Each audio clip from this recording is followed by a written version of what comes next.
वायुसेना की ताकत बढ़ाने के लिए हिंदुस्तान का सुपर किलर आ रहा है। नाम है रुद्रम। ये एंटी रेडिएशन मिसाइल है जिसकी दस्तक ने चीन और पाकिस्तान की नींद मानो उड़ा दी है, बेचैन कर दिया है। भारत कामयाबी तो भारत की है, लेकिन सवाल ये भी पैदा होता है कि आफ्टर ऑल भारत चाहता क्या है। क्या इस खित्ते को हम आर्म्स रेस की नज़र करना चाह रहे हैं? इवन जो हमारे मुआहदे भी हैं वो भी ख़तरे में हैं। लेकिन क्वेश्चन ये है कि ये प्राइम मिनिस्टर मोदी ने क्यों ये टेस्ट किया है, ये एक सवाल है कि क्यों उन्होंने ये महसूस किया कि वी शुड टेस्ट दिस। इसकी क्या जो है वो लॉजिक है कि आज क्यों भारत को ये टेस्ट करना पड़ा। मिसाइल्स की या वॉर की तो हमें वो नहीं चाहिए ना। इंडिया वाले, अगर आप इंडिया के लोगों से बात करें या पाकिस्तानियों से बात करें तो हमें नहीं चाहिए ये चीज़ें। हमारी डिमांड्स कुछ और है। शाहबाज और जिनपिंग की धड़कनें बढ़ा दी हैं। ये मिसाइल जमीन पर बने दुश्मन के सर्विलांस, कम्युनिकेशन, रडार और कमांड कंट्रोल सेंटर को तबाह कर सकती है। डीआरडीओ ने इसे तैयार किया है। भारत की पहली स्वदेशी एंटी रेडिएशन मिसाइल का सफल परीक्षण हो चुका है। कि हमसायों के साथ, खास तौर के ऊपर इंडिया के साथ हमारे जो ताल्लुकात हैं और मामलात हैं वो बेहतर होने चाहिए, ताकि हम एक अपने जो हमसाए हैं वो उनको कहीं वो हमसाए जो है वो कहीं शिफ्ट नहीं किए जा सकते। इसलिए अगर हमने लॉन्ग टर्म के लिए वो करना है तो उनके साथ अपने जो ताल्लुकात हैं उसको बेहतर किया जाए। Mister Modi is all set. वो जैसे कहते हैं ना, वो अपनी इंडिया का बड़ा wide range of missile programme है। पर्टिकुलरली जो इनका जो सरफेस टू एयर आप देख लें, जो त्रिशूल है, ठीक है जी, आकाश है, बरक 8 है, सरफेस टू सरफेस मिसाइल में अग्नि 1, अग्नि 2। अग्नि 1 की जो लेंथ है वो 700 से 1200 है, 1250। अग्नि 2 की 2000 से 3000, अग्नि 3 की 3500 से 5000। Hello friends, welcome back to our channel. जैसे कि आप लोगों ने पूरा इंट्रो देख ही लिया है। जैसे कि आप सबको पता होगा कि इंडिया ने अभी रुद्रम मिसाइल को मतलब टेस्ट किया था, जो कि मतलब डीआरडीओ की तरफ से वो सक्सेसफुल भी हुआ है। उसके ऊपर पाकिस्तान मीडिया का क्या कहना है, तो चलिए देखते हैं पूरा वीडियो और मैं मिलता हूँ वीडियो के एंड पर। इंडिया इस टाइम ये सब कुछ अपने सेल्फ डिफेंस में कर रहा है, क्योंकि आप कह सकते हैं कि 2030 तक इंडिया दुनिया की 5वीं बड़ी मईशत डिक्लेयर हो जाएगा। जब एक आप इतने स्टेबल हो रहे तो डेफिनेटली आपको अपना जो आपके बॉर्डर होते हैं, टेरिटरी, आपको उसको भी डिफेंड करना पड़ता है। एक तरफ उसके पाकिस्तान है, दूसरी तरफ उसका चाइना है, तो दोनों के साथ उसकी जंगें हो चुकी हैं ऑलरेडी। तो किसी भी वक्त तो इसलिए वो पाकिस्तान और चाइना की वजह से ही ये सब चीज़ें कर रहे हैं कि जितनी जंगें इंडिया के साथ हुई हैं ये पाकिस्तान ने शुरू की हैं।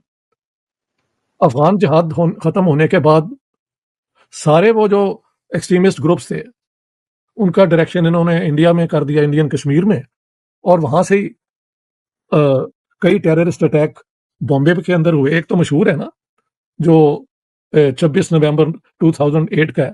उससे पहले बॉम्बे में इन्होंने किया था, ये जो है ना, जो हमारी लोकल ट्रेन है उस पर इन्होंने कर दिया था और 173 लोग मारे गए थे। और ये वो लोग थे, अगर आप बॉम्बे वाली ट्रेन देखें तो उन डब्बों में लोग भरे होते हैं, जिस तरह खड़े होने की जगह नहीं होती। वो ज्यादा बेचारा कोई क्लर्क होगा, कोई मजदूर होगा जो काम पे जा रहे थे।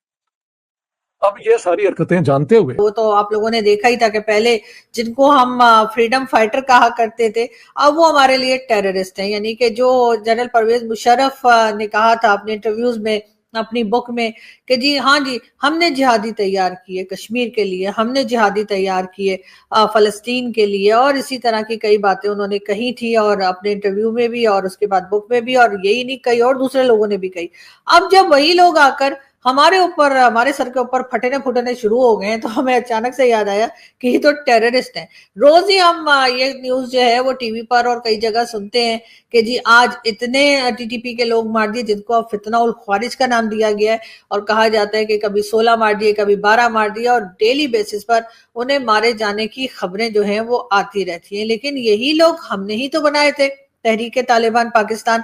तब हमने क्या सोचकर बनाया था कि ये नुकसान सिर्फ हमारे पड़ोसियों को होगा, हमें नहीं होगा। और जब ये हमें होने लगा है तो अब बिल्कुल हम कहते हैं कि हाँ जी, अब हमें इनके ऊपर अटैक करना चाहिए, इनको मार देना चाहिए। लेकिन कैसे होगा ये क्या? लेकिन अगर आप इंडिया की जो हिस्ट्री देखें मिसाइल सिस्टम की, कहा जाता है कि ये एंशिएंट पीरियड में जाता है, जब मिसाइल जो था that was known as an Astra. और एक टीपू सुल्तान के दौर में भी जो इंडिया ने, कहा जाता है कि first rocket against the British use किया था 18th सेंचुरी में, जो कि एंग्लो मैसूर वॉर्स हुई थी उस वक़्त। और जो टीपू सुल्तान के जो मिसाइल रॉकेट से वो बैम्बू या स्टील स्पीयर्स के साथ जो उस वक्त जो है वो बने थे। और सो इंडिया की जो मिसाइल सिस्टम की जो हिस्ट्री है that goes back to 18th century. This is what the Indian missile programme जो है वो कहता है। पाकिस्तान का जो मिसाइल प्रोग्राम है वो जारी बात है, पाकिस्तान ने भी सारे का सारा जो मिसाइल प्रोग्राम है वो फॉर इंडिया ही बनाया हुआ है। और ये कहा जाता है कि जो मिसाइल सिस्टम है ये गाइड जो इसकी जिसे कहते हैं ना कि ये डिफरेंट सिस्टम्स का बना होता है, डिफरेंट कंपोनेंट्स का बना होता है। नॉर्मली 4 सिस्टम का कंपोनेंट्स का बना होता है, जिसमें एक मिसाइल गाइडेंस होती है, एक फ्लाइट सिस्टम होता है, इंजन होता है, वॉरहेड होता है। और फिर देन मिसाइल्स जो हैं वो उनको क्लासिफाई किया जाता है कि उनका यूज़ किस तरह का होता है। For example air to surface missile होता है, सरफेस टू सरफेस मिसाइल होते हैं। जो सरफेस टू सरफेस मिसाइल्स होते हैं वो बैलिस्टिक भी होते हैं, क्रूज भी होते हैं, एंटी शिप एंटी टैंक होते हैं। इस तरह सरफेस टू एयर मिसाइल्स भी होते हैं, and then air to air missiles भी होते हैं। Then anti satellite weaponry missiles भी होते हैं, जो कि आई थिंक वंस चाइनीज़ ने एक दफ़ा आई थिंक अपनी ही सैटेलाइट को मार के नीचे गिराया था।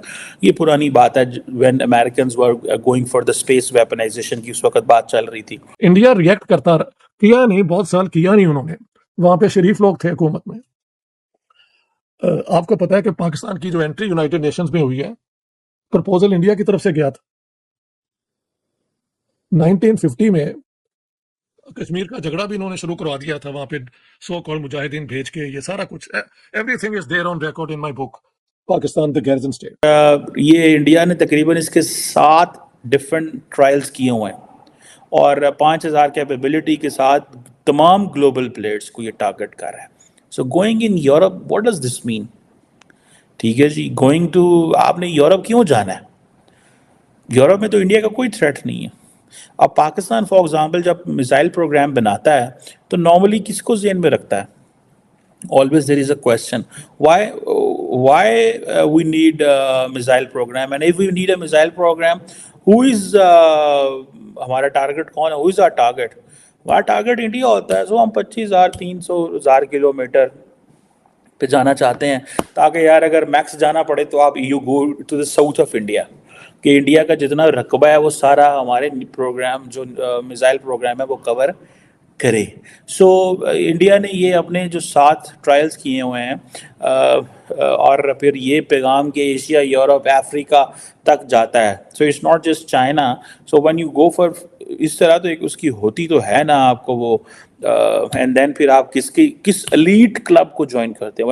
तो दोस्तों, जैसे कि आप लोगों ने पूरा वीडियो देख ही लिया है, जैसे कि मतलब पाकिस्तान मीडिया का कहना ये है कि मतलब ये जो मिसाइल है, एंटी रेडिएशन मिसाइल जो रुद्रम है, इसको टेस्ट करने की क्या ज़रूरत थी?